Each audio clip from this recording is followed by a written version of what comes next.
Hola, ¿cómo están? La historia que les voy a contar hoy, de verdad, tengo que admitir que no estaba en mi lista de temas para los siguientes episodios. Sin embargo, cayó en mis manos un artículo que captó mi interés y decidí inmediatamente compartir la historia.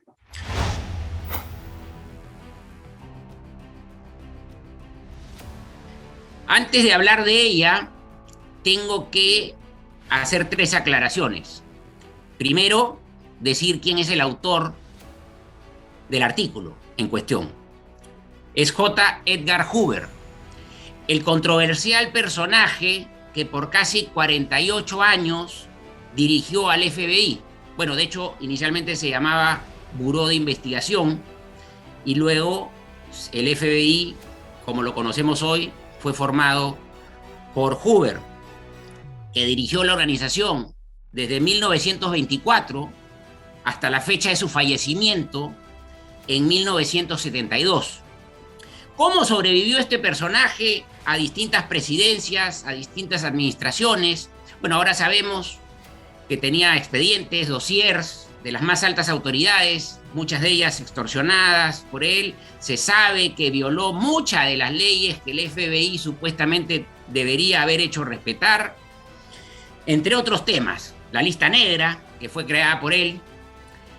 Pero no hablemos más de Hoover, que ya de por sí da para uno o más episodios. Simplemente menciono esto porque el personaje, el autor del artículo del que voy a hablar, es controversial. Y la historia no la he podido contrastar aún con otras fuentes. He buscado, pero todavía no he encontrado nada que me permita validar al 100% la historia que voy a contar y que la cuenta Hoover en este artículo de 1963.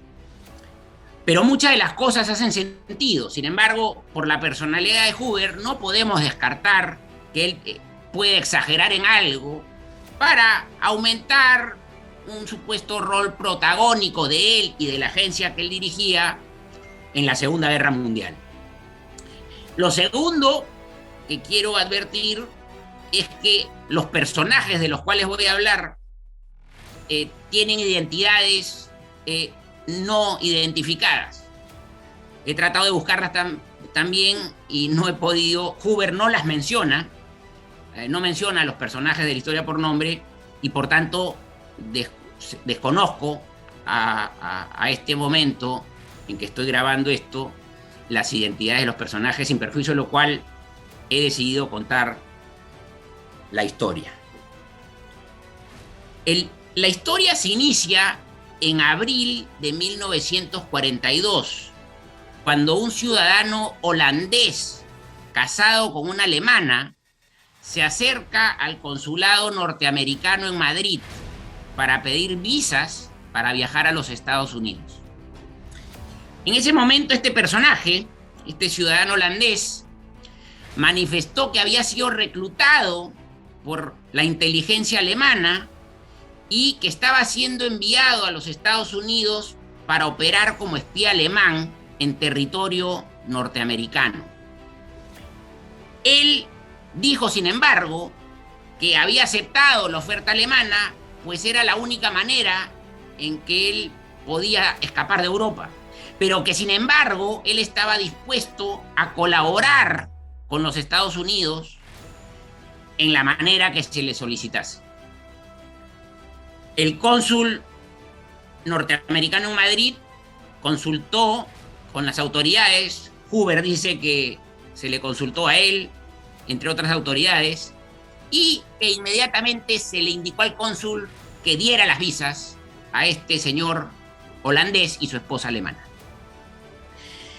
Para validar la historia, en el consulado de Madrid, él enseñó microfotografías donde se veían instrucciones de cómo tenía que montar una radioemisora desde la cual mandaría mensajes a Hamburgo, en donde estaba un general, su contacto, tampoco conozco la identidad, quien supuestamente a quien supuestamente él iba a tener que reportar.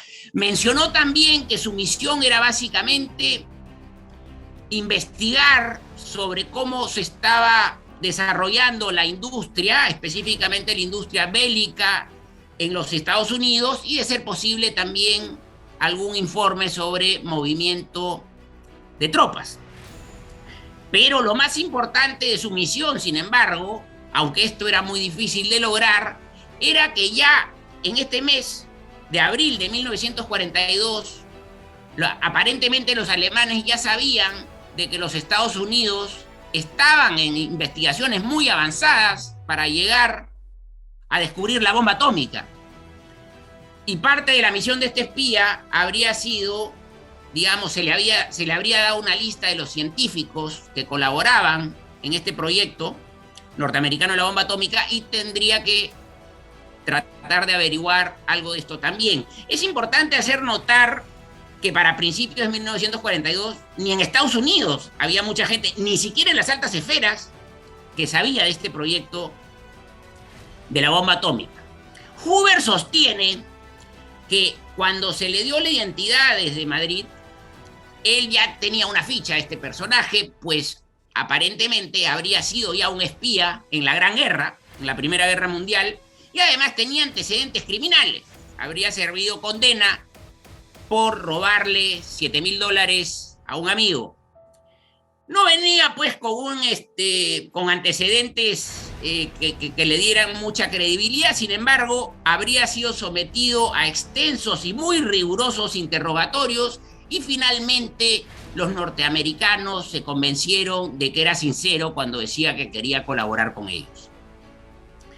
Lo siguiente que se hizo fue montar la radioemisora, y el primer contacto desde esta radioemisora, de este supuesto espía holandés, con Hamburgo, se habría realizado en febrero de 1943. Dice Hoover que se sabía que los alemanes tenían en Hamburgo a un especialista en reconocer la identidad de la persona que radiotelegrafiaba desde una radioemisora, y que lo podía reconocer por su manera de radiotelegrafiar, aunque solo hubiese tenido contacto con él una vez.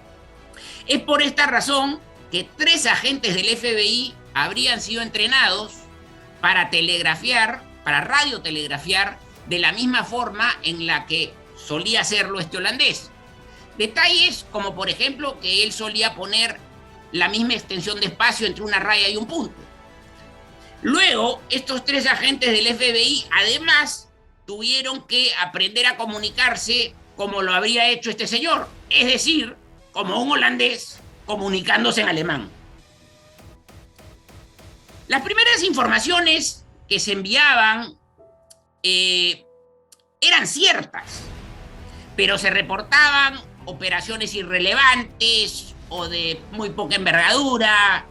Se decía que tal o cual mercante estaba en tal o cual puerto. Se daban detalles meteorológicos, pero todo era cierto. La idea, obviamente, era ganarse la confianza de los contactos en Hamburgo. Ahora, tampoco se podía dar un exceso de información, porque los alemanes sabían de que este espía estaba operando solo en los Estados Unidos, aislado. Entonces tampoco sería creíble si de pronto comenzaba a enviar mucho más información de la que un solo hombre operando solo tan lejos de su base de operaciones podría lograr. Tenía que ser este tema pues más bien creíble. Cuando este holandés llegó a Estados Unidos, además de enseñar las microfotografías donde se le daban las indicaciones de cómo montar la radioemisora, también mostró los cheques y el efectivo que llevaba por un importe superior a los $16,000. Se le quiso utilizar también para averiguar si Alemania de pronto podría tener otros agentes en los Estados Unidos. No se llegó a lograr que él entre en contacto con otros agentes, si es que lo sabían. Pero lo que sí se informó a Alemania de que la misión no podía seguir por falta de fondos económicos. Se le dijo entonces desde Hamburgo que se le depositaría dinero en una cuenta en Suiza a efectos de que se le haga un giro, una transferencia bancaria a Nueva York. Se contestó que no, que esto era muy riesgoso. Aparentemente, entonces la segunda opción fue enviarle sellos postales, estampillas a través de Sudamérica que tenían cierto valor, pero ciertamente insuficientes. En ese momento, sostiene Hoover, el FBI se habría dado cuenta si tan difícil es para los alemanes financiar a un espía que tiene una misión tan importante, en donde además el FBI se está haciendo de la vista gorda, ¿cómo podrían estarlo haciendo con otros? Esto, aunque no se llegó, digamos, a lograr que a través de este doble agente se identificasen otros operativos alemanes, que seguramente habrán habido, por lo menos le dio la tranquilidad al FBI de que si habían otros agentes, su margen de maniobra era más bien limitado por falta de recursos. De hecho, al final lo que los alemanes hacen es enviar a los Estados Unidos a otro holandés, un magnate de la industria cinematográfica, quien portaba joyas por un valor superior a los $6.000 que tenía que entregar a este espía para financiar su operación. Esto planteó un problema para el FBI, pues si arrestaban a este segundo holandés que venía con las joyas, se corría el riesgo de que los alemanes piensen de que ya se había de alguna manera comprometido la operación del primer espía, pues el que fue arrestado, el segundo espía que fue arrestado, para salvar su situación podría delatarlo.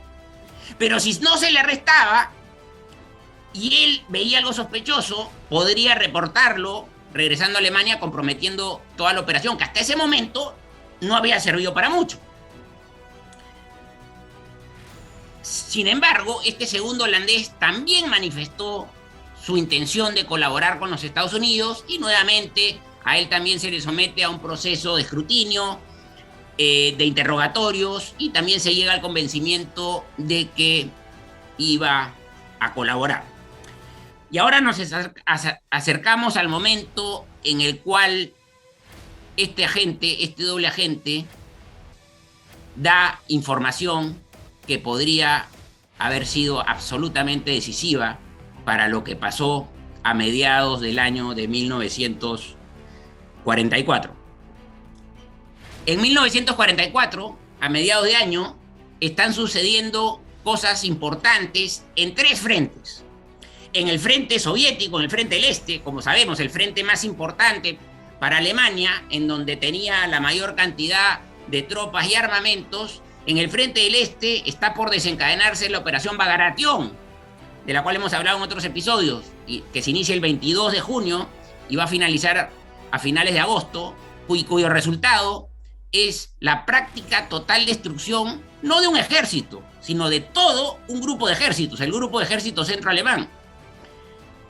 Por otro lado, sabemos que ya para estos momentos Alemania, tratando de cubrir tres frentes, tenía sus tropas estiradas y digamos, necesitando refuerzos a gritos en todos los frentes, pero no pudiendo lograr. Bagration en el frente del este, que termina con el aplastamiento del Grupo Ejército Centro, como les digo, sucede entre el 22 de junio y el 31 de agosto de 1944. Pero en mayo de 1944 también se están llevando a cabo feroces combates en Montesino, eje de la línea Gustav, la línea que los alemanes habían plantado para tratar de cortar el avance de los aliados occidentales hacia el norte de Italia. Montecassino, eje de la línea Gustav, era defendida con ferocidad por paracaidistas alemanes. En mayo se darían los últimos combates. Acá también los alemanes ciertamente necesitaban refuerzos, pero no tenían de dónde sacarlos. ¿Por qué? Porque se sabía que era inminente una invasión aliada en Francia. Y en Francia, recordemos, estaba el 15º ejército, el mejor que tenía Alemania, en el estrecho de Calais. que era el punto más razonable por donde podía llevarse la invasión, pues es el punto más corto que une el Reino Unido con Francia a través del Canal de la Mancha, y se llevó también acá un gran engaño, como hemos hablado en otros capítulos, usando como señuelo a George Patton y un ejército fantasma con tanques, aviones inflables y aparentemente muchas barracas, de tal manera que los agentes alemanes y los aviones de reconocimiento reportaban que aparentemente había todo un ejército al mando de Patton listo para atacar por Calais. Sabemos que al final, el 6 de junio de 1944, la invasión se va a realizar por Normandía, donde estaba el 7º ejército alemán, el más débil de la zona, con solamente 40.000 efectivos propiamente en las playas. Pero no podemos olvidar que habían un importante número de tropas en Noruega, que van a permanecer en Noruega hasta el final de la guerra y que solamente se van a rendir el 9 de mayo, luego de la capitulación final de Alemania el 8 de mayo de 1945. ¿Por qué Hitler mantuvo tantas tropas en Noruega? Guderian en un momento pediría que se movilice tropas de Noruega al grupo de ejércitos Vístula. Hitler está obsesionado con la idea de una invasión aliada a Noruega, cosa que nunca sucedió. Y acá es donde viene la parte importante de la historia, porque cuando se le pide a principios de 1944 que su misión, el punto más importante de su misión, cambia a averiguar por qué lugar de Europa se va a producir la invasión aliada, él comenzó a mandar reportes indicativos de que había un gran despliegue de tropas hacia Islandia. Él en ese momento trabajaba en una joyería y mandó un reporte diciendo que había escuchado que un amigo en la joyería le había contado que su hijo, reclutado en el ejército, había sido enviado a Islandia. En marzo de 1944 mandó otro reporte en el cual dijo que en un bar había escuchado una conversación de oficiales en donde hacían bromas sobre Islandia y que daba a entender su inminente viaje a Islandia.